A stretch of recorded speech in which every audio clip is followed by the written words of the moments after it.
ಚಿನ್ನಸ್ವಾಮಿ ಸ್ಟೇಡಿಯಂನಲ್ಲಿ ಶನಿವಾರ ಐಪಿಎಲ್ ಹಬ್ಬ ಆರಂಭಿಕ ಪಂದ್ಯದಲ್ಲಿ ಆರ್ಸಿಬಿ ವರ್ಸಸ್ ಎಸ್ಆರ್ಎಚ್ ಟೀಮ್ ನಡುವೆ ಮುಖಾಮುಖಿ ನಡೆಯಲಿದೆ. ಬೆಂಗಳೂರಿಗೆ ಈಗಾಗಲೇ ಆಗಮಿಸಿದೆ ಸನ್ ರೈಸರ್ಸ್ ಹೈದರಾಬಾದ್ ಪಡೆ.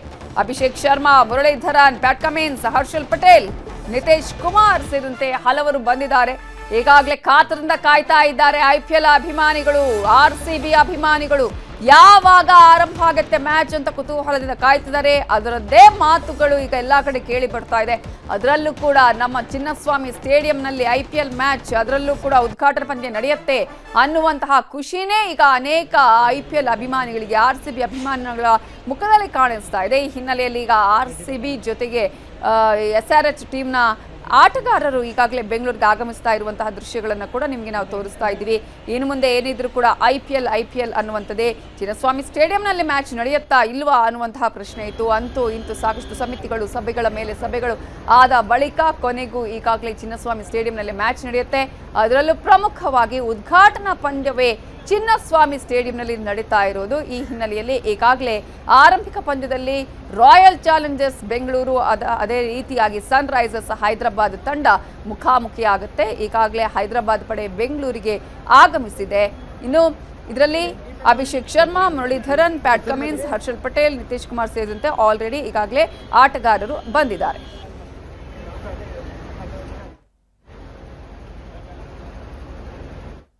ಕಾಡಿನ ಮಧ್ಯೆ ಬೆಂಕಿ ಹಚ್ಚಿ ವ್ಯಕ್ತಿಯ ಕೊಲೆ ಮಾಡಿರುವ ಶಂಕೆ ವ್ಯಕ್ತವಾಗಿದೆ. ಕಾರಿಗೆ ಬೆಂಕಿ ಬಿದ್ದು ಸುಟ್ಟು ಕರಕಲಾಗಿದೆ ಶವ. ಮಾಜಿ ಶಾಸಕ ಬಾಬುರಾವ್ ಪುತ್ರ ರಾಜು ಸಾವನ್ನಪ್ಪಿದ್ದು, ಇಲ್ಲಿ ಕಾಡಿನ ಮಧ್ಯೆ ಬೆಂಕಿ ಹಚ್ಚಿ ವ್ಯಕ್ತಿಯನ್ನು ಕೊಲೆ ಮಾಡಿದ್ದಾರೆ ಅನ್ನುವ ಅನುಮಾನ ಇದೆ. ಇದನ್ನ ಕೊಲೆ ಮಾಡಿರುವುದು ಇದು ಆಕಸ್ಮಿಕವಾಗಿ ಆದ ಘಟನೆ ಅಲ್ಲ ಅನ್ನುವಂತಹ ಸಂಶಯ ಇದೆ. ಕಾರಿಗೆ ಬೆಂಕಿ ಬಿದ್ದು ಸುಟ್ಟು ಕರಕಲಾಗಿದೆ ಶವ. ಮಾಜಿ ಶಾಸಕ ಬಾಬುರಾವ್ ಅವರ ಪುತ್ರ ರಾಜು, ಬೈಲಹೊಂಗಲ ಕ್ಷೇತ್ರದ ಮಾಜಿ ಶಾಸಕ ಬಾಬುರಾವ್, ಬೈಲಹೊಂಗಲದ ಉಡುಕೇರಿ ಗ್ರಾಮದ ರಾಜು ಬೋಳ ಶೆಟ್ಟಿ ಇದೀಗ ಈ ರೀತಿಯಾಗಿ ಸಾವನ್ನಪ್ಪಿದ್ದಾರೆ. ಇದು ಕೊಲೆನಾ ಅಥವಾ ಆತ್ಮಹತ್ಯೆನಾ ಅನ್ನೋ ಅನುಮಾನ ಇದೆ. ಅದೇ ಕಾರಣಕ್ಕಾಗಿ ಪೊಲೀಸರು ತನಿಖೆಯನ್ನು ಆಲ್ರೆಡಿ ಕೈಗೊಂಡಿದ್ದಾರೆ. ರಾಮಾಪುರದ ರೈಲ್ವೆ ಟ್ರ್ಯಾಕ್ ಪಕ್ಕದ ಅರಣ್ಯ ಪ್ರದೇಶದಲ್ಲಿ ಸುಟ್ಟು ಹೋಗಿದೆ ಕಾರು, ಕರಕಲಾಗಿ ಹೋಗಿದೆ. ಕಾರಿನೊಳಗೆ ಶವ ಪತ್ತೆಯಾಗಿದೆ. ಸ್ಥಳಕ್ಕೆ ಧಾರವಾಡದ ಗ್ರಾಮೀಣ ಪೊಲೀಸರು ಭೇಟಿ ಕೊಟ್ಟು ತನಿಖೆಯನ್ನ ಮಾಡ್ತಾ ಇದ್ದಾರೆ.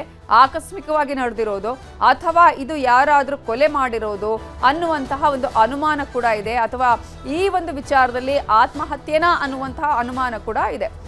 ಇದರ ಬಗ್ಗೆ ಇನ್ನಷ್ಟು ಡೀಟೇಲ್ಸ್ ಕೊಡೋದಕ್ಕೆ ನಮ್ಮ ರಿಪೋರ್ಟರ್ ಮಂಜುನಾಥ್ ಈಗ ಫೋನ್ ಸಂಪರ್ಕದಲ್ಲಿ ಜಾಯ್ನ್ ಆಗಿದ್ದಾರೆ. ಮಂಜುನಾಥ್, ಈಗಾಗಲೇ ಈ ಒಂದು ಜಾಗದಲ್ಲಿ ಈ ರೀತಿಯಾಗಿ ಆಗಿದೆ ಅನ್ನೋದಕ್ಕೆ ಹೇಗೆ ಮಾಹಿತಿ ಸಿಕ್ತು? ಜೊತೆಗೆ ಈಗ ಪ್ರಾಥಮಿಕವಾಗಿ ಪೊಲೀಸರಿಗೆ ಸಿಕ್ಕ ಮಾಹಿತಿಯನ್ನು ಆತ್ಮಹತ್ಯೆನಾ ಕೊಲೆನಾ ಅನ್ನೋದ್ರ ಬಗ್ಗೆ ಯಾವ ರೀತಿಯ ಮಾಹಿತಿ ಸಿಕ್ಕಿದೆ?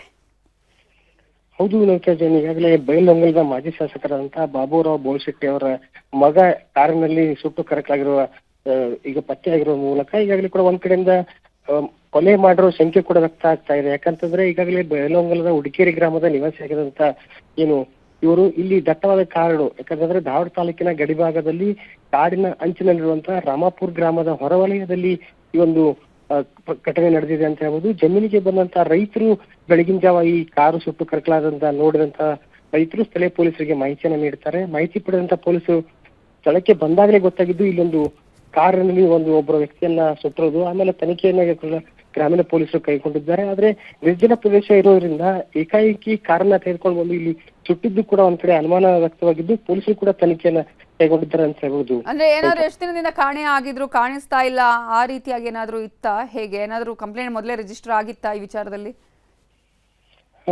ಈಗಾಗಲೇ ಕೂಡ ಏನಂತಂದ್ರೆ ಉಡುಕೇರಿ ಗ್ರಾಮದ ನಿವಾಸಿಗಳು ಕೂಡ ಈಗಾಗಲೇ ಬರ್ತಾ ಇದಾರೆ, ಅವರ ಬೆಂಬಲಿಗರು ಕೂಡ ಬರ್ತಾ ಇದಾರೆ. ಯಾಕಂದ್ರೆ ಒಂದ್ ಕಡೆ ಏನಂತಾರೆ ನಿನ್ನೆ ಸಾಯಂಕಾಲ 6 ಗಂಟೆವರೆಗೂ ಕೂಡ ಉಡುಕೇರಿ ಗ್ರಾಮದಲ್ಲೇ ಇದ್ರು ಅಂತ ಹೇಳ್ಬೋದು. ಯಾಕಂದ್ರೆ ಗ್ರಾಮದಲ್ಲಿ ಏನಂದ್ರೆ ಈ ಕುಟುಂಬ ರಾಜಕೀಯವಾಗಿ ಹಿನ್ನೆಲೆ ಇರೋದ್ರಿಂದ ಇಡೀ ಗ್ರಾಮದ ಸುತ್ತಮುತ್ತಲ ಗ್ರಾಮಸ್ಥರು ಕೂಡ ಇವರಲ್ಲಿ ನ್ಯಾಯ ಇರ್ಬೋದು, ಪಂಚಾಯತಿ ಮಾಡೋಕೆ ಕೂಡ ಜನರು ಬರ್ತಾ ಇದ್ರು. ಆದ್ರೆ ಇವರು ಗ್ರಾಮದಿಂದ ಹೊರಗೆ ಹೋಗ್ಬೇಕಾದ್ರೆ ಯಾರಾದ್ರೂ ಒಬ್ಬ ವ್ಯಕ್ತಿಯ ಜೊತೆ ಹೋಗ್ತಾ ಇದ್ರು. ಹಾಗಾಗಿ ಒಬ್ಬಂಟಿಯಾಗಿ ಊರಿಂದ ಎಲ್ಲೂ ಕೂಡ ಹೊರಗೆ ಹೋಗದಂತ ವ್ಯಕ್ತಿ ಇಲ್ಲಿ ಯಾರ ಜೊತೆ ಬಂದ್ರು ಮತ್ತೆ ಏಕದಕ್ಕೆ ಬಂದ್ರು. ಯಾಕಂತಂದ್ರೆ ಈ ನಿರ್ಜನ ಪ್ರದೇಶದಲ್ಲಿ ಬರೋಕೆ ಕೂಡ ಒಂದು ಅನುಮಾನ ಕೂಡ ಇಲ್ಲಿ ಸ್ಥಳೀಯರು ಮಾಡ್ತಾ ಇದ್ದಾರೆ. ಯಾಕಂತಂದ್ರೆ ಯಾರಿಗೂ ಕೂಡ ಕೇಡನ್ನ ಬಯಸಿರುವಂತಹ ವ್ಯಕ್ತಿಗೆ ಈ ತರ ಆಗಿರೋದು ಕೂಡ ಹಲವಾರು ಅನುಮಾನಕ್ಕೆ ಎಡೆ ಮಾಡಿಕೊಟ್ಟಿದೆ ಅಂತ ಹೇಳ್ಬೋದು. ಆಯ್ತಾ, ಅಂದ್ರೆ ಏನಾದ್ರೂ ಸಾಲ ಇದ್ದಿದ್ದು ಅಥವಾ ಬೇರೆ ಏನಾದ್ರೂ ದ್ವೇಷ ಇದ್ದಿದ್ದು, ಆತ್ಮಹತ್ಯೆ ಮಾಡ್ಕೊಳ್ಳಿಕ್ಕೆ ಸಂಬಂಧಪಟ್ಟ ಹಾಗೆ ಏನಾದ್ರೂ ಕಾರಣಗಳು ಏನಾದ್ರೂ ಇತ್ತಾ ಅಥವಾ ಯಾರ ತರದ ಏನಾದ್ರೂ ಹಂಚಿಕೊಂಡಿದ್ರಂತ ಅವರ ಆಪ್ತರ ಜೊತೆಗೆ ಅಂತ? ಈಗಾಗಲೇ ಕೂಡ ರಾಜಕೀಯ ಕುಟುಂಬ ಹಿನ್ನೆಲೆ ಇರೋದ್ರಿಂದ ಒಂದ್ ಕಡೆ ತಾವು ಹೇಳಿರೋ ಹಂಗೆ ಸಾಲ ಇರ್ಬೋದು, ಜೊತೆಗೆ ಏನಂತಂದ್ರೆ ಇನ್ನೊಂದು ರೀತಿ ವಿಚಾರ ಮಾಡಿದಾಗ ಯಾರೋ ವ್ಯಕ್ತಿಗಳ ಒಂದು ವ್ಯವಹಾರ ಇರ್ಬೋದು ಅಥವಾ ಸಂಬಂಧಪಟ್ಟಂತೆ ಬೇರೆ ಏನಾದ್ರು ಗಲಾಟೆಯಲ್ಲಿ ಇದೊಂದು ಘಟನೆ ನಡೆದಿರ್ಬೋದು ಕೂಡ ಎಂಬ ಪೊಲೀಸರು ಕೂಡ ತನಿಖೆಯನ್ನ ಕೈಗೆತ್ತಿಕೊಂಡಿದ್ದಾರೆ. ಈಗಾಗಲೇ ಕೂಡ ಮಾಜಿ ಶಾಸಕರ ಮಗ ಆಗಿರೋದ್ರಿಂದ ಹಲವಾರು ಆಯಾಮಗಳಲ್ಲಿ ಪೊಲೀಸರು ಕೂಡ ಇದನ್ನ ತನಿಖೆ ಮಾಡ್ತಾ ಇದ್ದಾರೆ.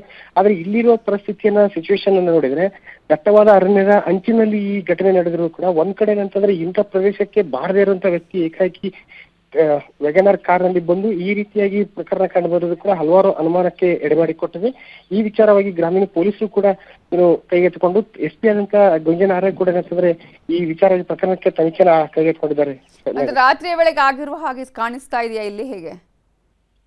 ಹೌದು ಅಂತ ಇದ್ದಾನೆ. ಈ ಘಟನೆ ನೋಡಿದಾಗ ಈಗಾಗಲೇ ರಾತ್ರಿ 10 ರಿಂದ 12 ಗಂಟೆ ಒಳಗೆ ಸುಮಾರಿಗೆ ಘಟನೆ ನಡೆದಿದೆ ಅಂತ ಹೇಳ್ಬೋದು. ಯಾಕಂತಂದ್ರೆ 6 ರಿಂದ 7 ಗಂಟೆವರೆಗೂ ಕೂಡ ಸುತ್ತಮುತ್ತಲ ಈ ಘಟನಾ ಸ್ಥಳದಿಂದ ಅಲ್ಪ ದೂರದಲ್ಲಿ ಕೂಡ ಜಮೀನುಗಳಿವೆ. ಅಲ್ಲಿ ಜಮೀನುಗಳು ಕೂಡ ರೈತರು ಕೂಡ ಇರ್ತಾರೆ. ಆ ರೈತರು ಕೂಡ ಇಲ್ಲಿ ಸ್ಥಳಕ್ಕೆ ಬಂದಂತ ರೈತರು ಕೂಡ ಹೇಳಿರೋ ಮಾತಂದ್ರೆ 6:30-7 ಗಂಟೆ ಮಟ್ಟ ನಾವು ಜಮೀನಲ್ಲಿ ಇದ್ವಿ, ಜಮೀನು ಮುಗಿಸ್ಕೊಂಡು ಹೋಗುವಂತ ಸಂದರ್ಭದಲ್ಲಿ ಯಾರು ಇದ್ದಿದ್ದಿಲ್ಲ. ಯಾಕಂತಂದ್ರೆ ಈ ಘಟನೆನ ನೋಡಿದ್ರೆ ಏಕಾಏಕಿಯಾಗಿ ಯಾರೋ ಈ ತರ ಇವ್ರನ್ನ ಕರ್ಕೊಂಡ್ಬಂದು ಇಲ್ಲಿ ಸುಟ್ಟರು ಅಂತ ಎಲ್ಲೋ ಬೇರೆ ಕಡೆ ಕೊಲೆ ಮಾಡಿ ಇಲ್ಲಿ ತಂದು ವಾಹನ ಸಮೇತ ಅವ್ರನ್ನ ಸುಟ್ಟಿರೋದು ಸಂಖ್ಯೆ ವ್ಯಕ್ತವಾಗ್ತಿರೋದು. ಈ ಹಿನ್ನೆಲೆಯಲ್ಲೂ ಕೂಡ ಪೊಲೀಸರು ತನಿಖೆ ಮಾಡ್ತಿದ್ದಾರೆ. Thank you Manjunath ಡೀಟೇಲ್ಸ್ಗೆ.